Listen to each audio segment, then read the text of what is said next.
500 కోట్ల రూపాయలు చంద్రబాబు నాయుడు గారు బోర్డు తీర్మానం లేకుండానే డబ్బులు ఇచ్చారని చెప్పి నిన్న మీ విలేకరుల సమావేశంలో మాట్లాడారు. అధ్యక్షుడు పనిచేసిన మీకు తెలీదా? బోర్డు సమావేశం కాకుండా ₹1 రిలీజ్ చేయడానికి ఎవరికైనా అవకాశం ఉంటుందా?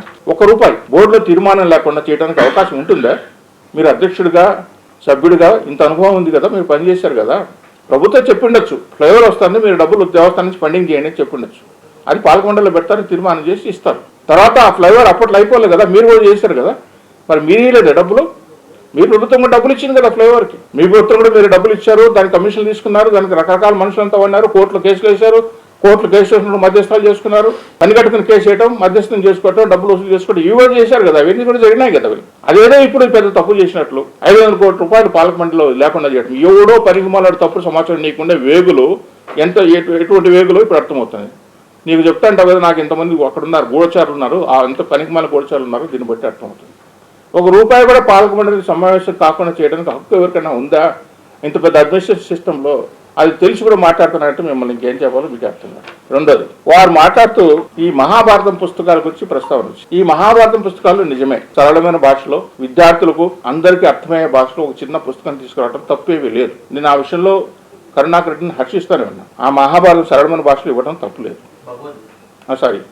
భగవద్గీత బుక్. కానీ ఈ నేపథ్యంలో నేను ఇంకోటి కూడా చెప్తాను.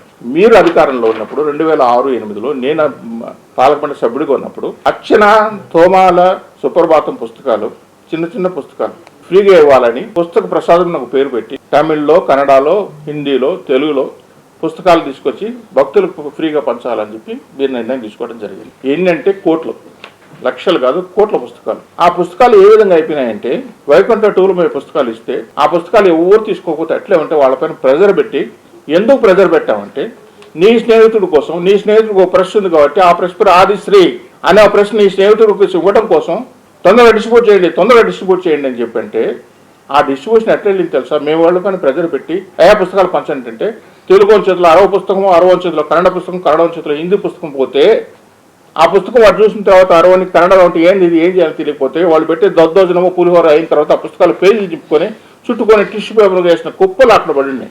ఏమిరా ఇంత దౌర్భాగ్యమో, ఇంత అన్యాయమా ఇది ఈ పుస్తకాలు అని చెప్పేసి. ఎందుకంటే ఇట్లా చేశారంటే ఏం చేస్తాం సార్, మాకు పుస్తకాలు పంచమంటారు, మాకు ఎవరు తెలుగు, ఎవరు అరవడు, ఎవరు కన్నడ మాకెట్లా తెలుస్తుంది, వచ్చే పుస్తకం మీద ఇచ్చినామని చెప్పి. ఎంత కోట్ల రూపాయలు వృధా అయిందండి డబ్బులు.